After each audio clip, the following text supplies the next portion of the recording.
Hello friends, creative Shailaja ಚಾನಲ್ಗೆ ನಿಮ್ಮೆಲ್ಲರಿಗೂ ಸ್ವಾಗತ. ಇವತ್ತು ನಾವು ಟ್ರಿಪ್ಗೆ ಹೊರಟಿದ್ದೀವಿ. ಎಲ್ಲಿಗೆ ಅಂತಂದರೆ ಆದಿಯೋಗಿ ಸದ್ಗುರು ಸನ್ನಿಧಿಗೆ ಹೊರಟಿದ್ದೀವಿ. ಇದು ಬೆಂಗಳೂರಿನಿಂದ 60 ಕಿಲೋಮೀಟ್ರ್ ಆಗುತ್ತೆ. ನಾವಿರೋ ಏರಿಯಾಯಿಂದ 80 ಕಿಲೋಮೀಟ್ರ್ ಆಗುತ್ತೆ. ಸಂಜೆ ಹೊತ್ತು ಅಲ್ಲಿ ಲೈಟಿಂಗ್ಸ್ ಎಲ್ಲನೂ ಕೂಡ ತುಂಬ ಚೆನ್ನಾಗಿ ಇರುತ್ತೆ. ಹಾಗಾಗಿ ನಾವು ಸದ್ಗುರುಗಳು ಏನು ಒಂದು ಆದಿಯೋಗಿ ಸ್ಟ್ಯಾಚ್ಯೂನ ಸ್ಥಾಪಿಸಿದ್ದಾರೆ, ಅದರ ಮೇಲೆ ಲೈಟಿಂಗ್ಸ್ಗಳನ್ನ ಒಂದು ನೋಟ ತುಂಬಾ ಚೆನ್ನಾಗಿರುತ್ತೆ ಸಂಜೆ ಹೊತ್ತು ನೋಡೋದಕ್ಕೆ ಅಂತ ಹೇಳಿಬಿಟ್ಟು ನಾವು ಮಧ್ಯಾಹ್ನ ಇಲ್ಲಿ 2 ಗಂಟೆಗೆ ಮನೆಯನ್ನು ಬಿಟ್ವಿ. ಹಾಗಾಗಿ ಅಲ್ಲಿ ಸಂಜೆ ಹೊತ್ತಿಗೆ ಹೋಗಿ ನಾವು ತಲುಪಿದ್ವಿ. ತುಂಬಾ ಚೆನ್ನಾಗಿತ್ತು. ಬೆಳಗ್ಗೆ ಹೋದರೆ ಬೆಳಗ್ಗೆ ಹೊತ್ತೂ ಕೂಡ ತಿರುಗಾಡಿ ನೋಡ್ಬೋದು. ತುಂಬ ಬಿಸಿಲು ಇರೋದ್ರಿಂದ ನಾವು ಸಂಜೆ ಹೊತ್ತು ಹೋಗೋಣ ಅಂತ ಹೇಳಿಬಿಟ್ಟು ಸಂಜೆಗೆ ಹೊರಟ್ವಿ. ಬಂದೇ ಬಿಡ್ತು ನೋಡಿ ಇಲ್ಲಿ ಆದಿಯೋಗಿಯ ಒಂದು ಮೇನ್ ಗೇಟು. ಆಮೇಲೆ ಅಲ್ಲಿ ಎಂಟ್ರೆನ್ಸಲ್ಲೇ ಹೋಟ್ಲ್ಗಳೆಲ್ಲನೂ ಕೂಡ ಇದೆ. ಇಲ್ಲಿ ಬೇಕು ಅಂತಂತಂದರೆ ಏನಾದರೂ ಊಟ ತಿಂಡಿ ಕಾಫಿ ಟೀ ಎಲ್ಲ ಮಾಡಿಕೊಂಡು ಮತ್ತೆ ಪುನಃ ಮುಂದೆ ಹೋಗ್ಬೋದು ನಾವು. ಎಲ್ಲ ಬೆಟ್ಟ ಗುಡ್ಡಗಳ ಮಧ್ಯದಲ್ಲಿ ಈ ಒಂದು ಆದಿಯೋಗಿ ಸ್ಟ್ಯಾಚ್ಯೂನ ನಿರ್ಮಿಸಿದ್ದಾರೆ. ಶಿವನ ಮೂರ್ತಿ ತುಂಬಾ ಚೆನ್ನಾಗಿದೆ ನೋಡೋದಕ್ಕೆ. ಹೋಗ್ತಾ ಇದ್ದರೆ ಆ ಕಡೆ ಈ ಕಡೆ ವಾತಾವರಣವೂ ಕೂಡ ತುಂಬ ಚೆನ್ನಾಗಿ ಅನ್ನಿಸ್ತಾ ಇತ್ತು. ದೂರದಿಂದ ನೋಡಿ ಈ ಥರ ಕಾಣಿಸ್ತಾ ಇದೆ ಆದಿಯೋಗಿ ಸ್ಟ್ಯಾಚ್ಯೂ. ಎಷ್ಟು ರಶ್ ಇತ್ತು ಅಂತಂದರೆ ಅವತ್ತು ಶನಿವಾರ ಆಗಿರೋ ಕಾರಣದಿಂದ ತುಂಬಾ ಜನ ಬರ್ತಾಯಿದ್ರು. ಹಾಗಾಗಿ ಕಾರುಗಳು ನೋಡಿ ಹೇಗೆ ಲೈನ್ ಹತ್ಕೊಂಡಿದೆ ಅಂತ. ತುಂಬ ಒಳಗಡೆ ಹೋದ್ಮೇಲೆ ನಮಗೆ ಸ್ವಲ್ಪ ಲೇಟ್ ಆಯಿತು ಕಾರ್ ಪಾರ್ಕಿಂಗು ಅದೆಲ್ಲ ಮಾಡೋದಕ್ಕೆ. ಯಾಕಂತಂದರೆ ತುಂಬಾ ಕಾರ್ಗಳಿದ್ವು, ತುಂಬ ಜನ ಬಂದಿದ್ದರು. ಅದು ಸಂಜೆ ಹೊತ್ತು ಲೈಟಿಂಗ್ಸ್ ನೋಡೋದಕ್ಕೋಸ್ಕರ ಅಂತ ಹೇಳಿಬಿಟ್ಟು ತುಂಬ ಜನ ಇದ್ದರು. ಅಲ್ಲಿ ಹೋಗಿ ನಾವು ತಲುಪೋಷ್ಟರಲ್ಲಿ ನೋಡಿ ಸಂಜೆ ಆಗೋಯಿತು. ಇನ್ನೇನು ಸ್ವಲ್ಪ ಹೊತ್ತಲ್ಲೇ ಲೈಟಿಂಗ್ಸ್ ಎಲ್ಲನೂ ಕೂಡ ಸ್ಟಾರ್ಟ್ ಆಗುತ್ತೆ ಅಂತ ಹೇಳಿಬಿಟ್ಟು ಹೇಳ್ತಾಯಿದ್ರು.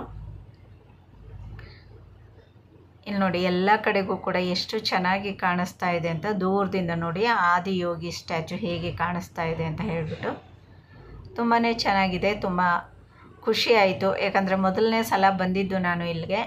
ನೋಡೋಣ, ನನ್ನ ಕೈಲಾದಷ್ಟು ಮಟ್ಟಿಗೆ ಕವರ್ ಮಾಡೋಣ ವಿಡಿಯೋಣ ಅಂತ ಹೇಳಿಬಿಟ್ಟು ಮಾಡ್ತಾಯಿದ್ದೀನಿ. ಹಾಗೆಯೇ ನನಗೆ ತಿಳಿದಷ್ಟು ಮಟ್ಟಿಗೆ ಆದಿಯೋಗಿಯ ಒಂದು ವಿಷಯ ಏನಿದೆ ಅದನ್ನು ನಿಮ್ಮ ಜೊತೆ ಹಂಚ್ಕೋಬೇಕು ಅಂತ ಈ ವಿಡಿಯೋನ ಮಾಡ್ತಾಯಿದ್ದೀನಿ. ವಿಡಿಯೋನ ಯಾರನ್ನೂ ಕೂಡ ಎಲ್ಲಿನೂ ಸ್ಕಿಪ್ ಮಾಡೋಕ್ಕೆ ಹೋಗಬೇಡಿ, ವಿಡಿಯೋನ ಸಂಪೂರ್ಣವಾಗಿ ನೋಡಿ ಅಂತ ಹೇಳ್ತಾ ಈ ಒಂದು ಆದಿಯೋಗಿಯ ಬಗ್ಗೆ ನನಗೆ ತಿಳಿದಷ್ಟು ಮಟ್ಟಿಗೆ ವಿವರವನ್ನು ನಿಮಗೆ ಕೊಡ್ತೀನಿ. ನೋಡೋಣ ಬನ್ನಿ ಫ್ರೆಂಡ್ಸ್. ಇಲ್ಲಿ ಲೈಟಿಂಗ್ಸು 7 ಗಂಟೆಯಿಂದ 8 ಗಂಟೆವರೆಗೂ ಕೂಡ ಇರುತ್ತೆ. 1 ಅವರ್ವರೆಗೂ ಕೂಡ ಇಲ್ಲಿ ಲೈಟಿಂಗ್ಸ್ ಇರುತ್ತೆ. ಅದನ್ನು ನೋಡಿ ಆನಂದ ಪಡ್ಬೋದು. ಹಾಗೆಯೇ ಯಾರನ್ನೂ ಕೂಡ ವಿಡಿಯೋನ ಸ್ಕಿಪ್ ಮಾಡೋಕ್ಕೆ ಹೋಗಬೇಡಿ, ಸಂಪೂರ್ಣವಾಗಿ ವಿಡಿಯೋನ ನೋಡಿ. ಆವಾಗ ತುಂಬ ಚೆನ್ನಾಗಿ ನಿಮಗೆ ಅರ್ಥ ಆಗುತ್ತೆ. ಈಗ ಇಲ್ಲಿ ನಾನು ಸೌಂಡ್ ಕೊರಡೋದಕ್ಕೆ ಕಾರಣ ಏನು ಅಂದರೆ ಇಲ್ಲೆಲ್ಲರೂ ಕೂಡ ತುಂಬ ವಿಸಿಲ್ ಹಾಕ್ತಾಯಿದ್ರು, ಗಲಾಟೆ ಮಾಡ್ತಾಯಿದ್ರು. ಹಾಗಾಗಿ ಸದ್ಗುರುಗಳು ಹೇಳುವಂಥ ಮಾಹಿತಿ ನಮಗೆ ತಿಳಿತಾ ಇರಲಿಲ್ಲ. ಹಾಗಾಗಿ ನಾನು ಈಗ ನಿಮಗೆ ಸೌಂಡನ್ನು ಕೊಡ್ತಾಯಿದ್ದೀನಿ. ಅಂದರೆ ನನಗೆ ತಿಳಿದ ರೀತಿಯಲ್ಲಿ ನಾನು ನಿಮಗೆ ಹೇಳ್ತಾ ಇದ್ದೀನಿ ಫ್ರೆಂಡ್ಸ್. ಈಗ ಸ್ಟಾರ್ಟ್ ಆಗಿದೆ ನೋಡಿ ಆದಿಯೋಗಿಯ ಒಂದು ಲೈಟಿಂಗ್ಸು. ಇದು ಬಂದು ಬೆಂಗಳೂರಿನಲ್ಲಿ ಇಶಾ ಫೌಂಡೇಶನ್ ವತಿಯಿಂದ ನಿರ್ಮಿಸಲಾದಂಥ ಆದಿಯೋಗಿ ಮೂರ್ತಿ. ಯೋಗದ ತಾತ್ವಿಕ ಹಾಗೂ ಸಾಂಸ್ಕೃತಿಕ ಮಹತ್ವವನ್ನು ಪ್ರತಿಬಿಂಬಿಸುವ ಪ್ರಸಿದ್ಧ ಆಧ್ಯಾತ್ಮಿಕ ಕೇಂದ್ರವಾಗಿದೆ. ಈ ಮೂರ್ತಿ ಬೆಂಗಳೂರಿನ ಹೊರವಲಯದ ಚಿಕ್ಕಬಳ್ಳಾಪುರದ ಬಳಿ ಇರುವ ನಂದಿ ಬೆಟ್ಟದ ಹತ್ತಿರ ಸದ್ಗುರು ಶ್ರೀ ಬ್ರಹ್ಮಯೋಗಿ ಆಶ್ರಮದಲ್ಲಿ ಸ್ಥಾಪಿತವಾಗಿದೆ.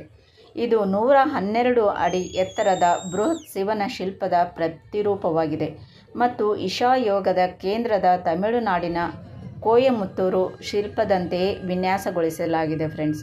ಇದು ಯೋಗದ ಸ್ಥಾಪಕನಾದಂಥ ಶಿವನನ್ನು ಆದಿಯೋಗಿ ರೂಪದಲ್ಲಿ ಸ್ಮರಿಸುವ ಸ್ಥಳವಾಗಿದ್ದು ಇಲ್ಲಿ ದಿನನಿತ್ಯ ಧ್ಯಾನ, ಯೋಗ ಅಭ್ಯಾಸ, ಶಾಂತಿಮಯ ವಾತಾವರಣ ಮತ್ತು ಆಧ್ಯಾತ್ಮಿಕ ಕಾರ್ಯಕ್ರಮಗಳು ನಡೆಯುತ್ತವೆ.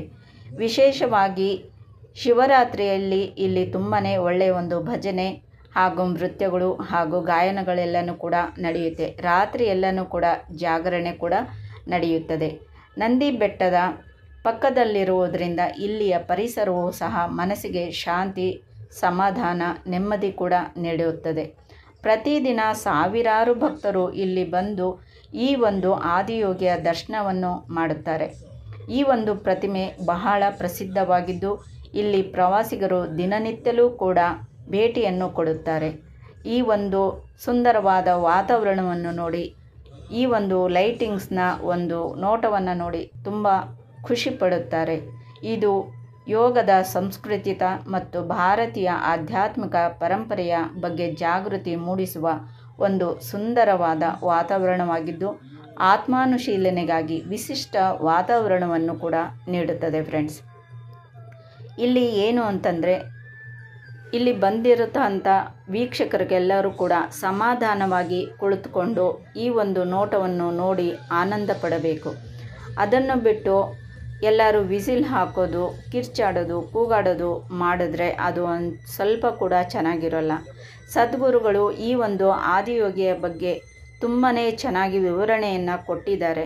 ಆದರೆ ಅವರೇ ಕೊಡುವಂಥ ವಿವರಣೆ ಇಲ್ಲಿ ಸರಿಯಾಗಿ ಕೇಳಿಸ್ತಾ ಇಲ್ಲ. ಕಾರಣ, ಇಲ್ಲಿ ಬಂದಿರತಕ್ಕಂತಹ ಕೆಲವು ವೀಕ್ಷಕರು ವಿಸಿಲ್ ಹಾಕ್ತಾಯಿದ್ರು ಹಾಗೂ ಗಲಾಟೆ ಕೂಡ ಮಾಡ್ತಾಯಿದ್ರು. ಹಾಗಾಗಿ ಇಲ್ಲಿ ಸರಿಯಾಗಿ ಸದ್ಗುರುಗಳು ಹೇಳುವಂಥ ಅರ್ಥ ನಮಗೆ ಗೊತ್ತಾಗ್ತಾ ಇರಲಿಲ್ಲ.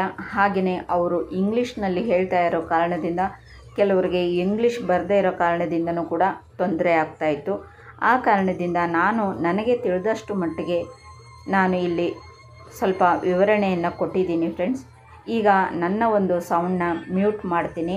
ನೀವು ಇಲ್ಲಿ ಬರುವಂಥ ಪ್ರತಿಯೊಂದು ಲೈಟಿಂಗ್ಸು ನೋಟವನ್ನು ನೋಡಿ ಸಂತೋಷ ಪಡಿ, ಆನಂದ ಪಡಿ ಅಂತ ಹೇಳ್ತಾ ಇಲ್ಲಿಗೆ ನನ್ನ ವಿವರಣೆಯನ್ನು ನಿಲ್ಲಿಸ್ತಾ ಇದ್ದೀನಿ.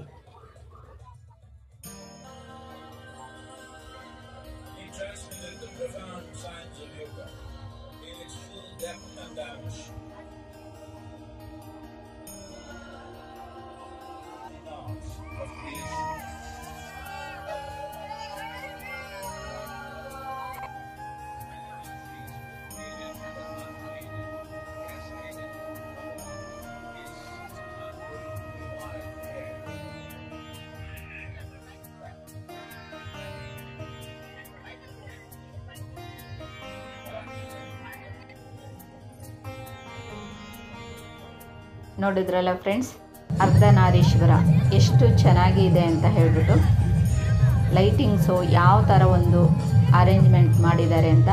ಅರ್ಧ ಪಾರ್ವತಿ, ಇನ್ನರ್ಧ ಶಿವ, ಅರ್ಧನಾರೀಶ್ವರ ಲೈಟಿಂಗ್ಸು ತುಂಬಾ ಸುಂದರವಾಗಿದೆ.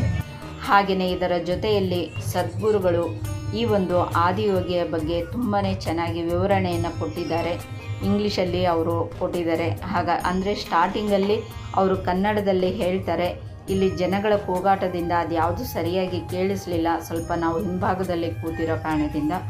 ನೆಕ್ಸ್ಟ್ ನೀವೇನಾದರೂ ಹೋದಾಗ ದಯವಿಟ್ಟು ಗಲಾಟೆ ಮಾಡಿದಿರ ಮುಂದಕ್ಕೆ ಕೂತ್ಕೊಂಡು ಇದರ ಒಂದು ಲೈಟಿಂಗ್ಸ್ನ ಆನಂದವನ್ನು ಪಡ್ಕೊಳ್ಳಿ. ಸದ್ಗುರುಗಳು ಹೇಳುವಂಥ ಪ್ರತಿಯೊಂದು ವೇದವಾಕ್ಯವನ್ನು ಕೇಳಿ ಅಂತ ಹೇಳಿಬಿಟ್ಟು ಹೇಳ್ತಾ, ಇಷ್ಟೊತ್ತವರೆಗೂ ಈ ಒಂದು ವಿಡಿಯೋ ನೋಡಿದ್ದಕ್ಕೆ ಧನ್ಯವಾದಗಳು. ಈ ಒಂದು ವಿಡಿಯೋ ಇಷ್ಟ ಆದರೆ ಲೈಕ್ ಮಾಡಿ, ಶೇರ್ ಮಾಡಿ, ಹಾಗೆ ನನ್ನ ಚಾನಲ್ನ ಸಬ್ಸ್ಕ್ರೈಬ್ ಮಾಡ್ಕೊಳ್ಳಿ ಅಂತ ಹೇಳ್ತಾ ಇಲ್ಲಿಗೆ ವಿಡಿಯೋನ ಮುಗಿಸ್ತಾ ಇದ್ದೀನಿ ಫ್ರೆಂಡ್ಸ್. ನಮಸ್ಕಾರ. ಓಂ ನಮಃ ಶಿವಾಯ.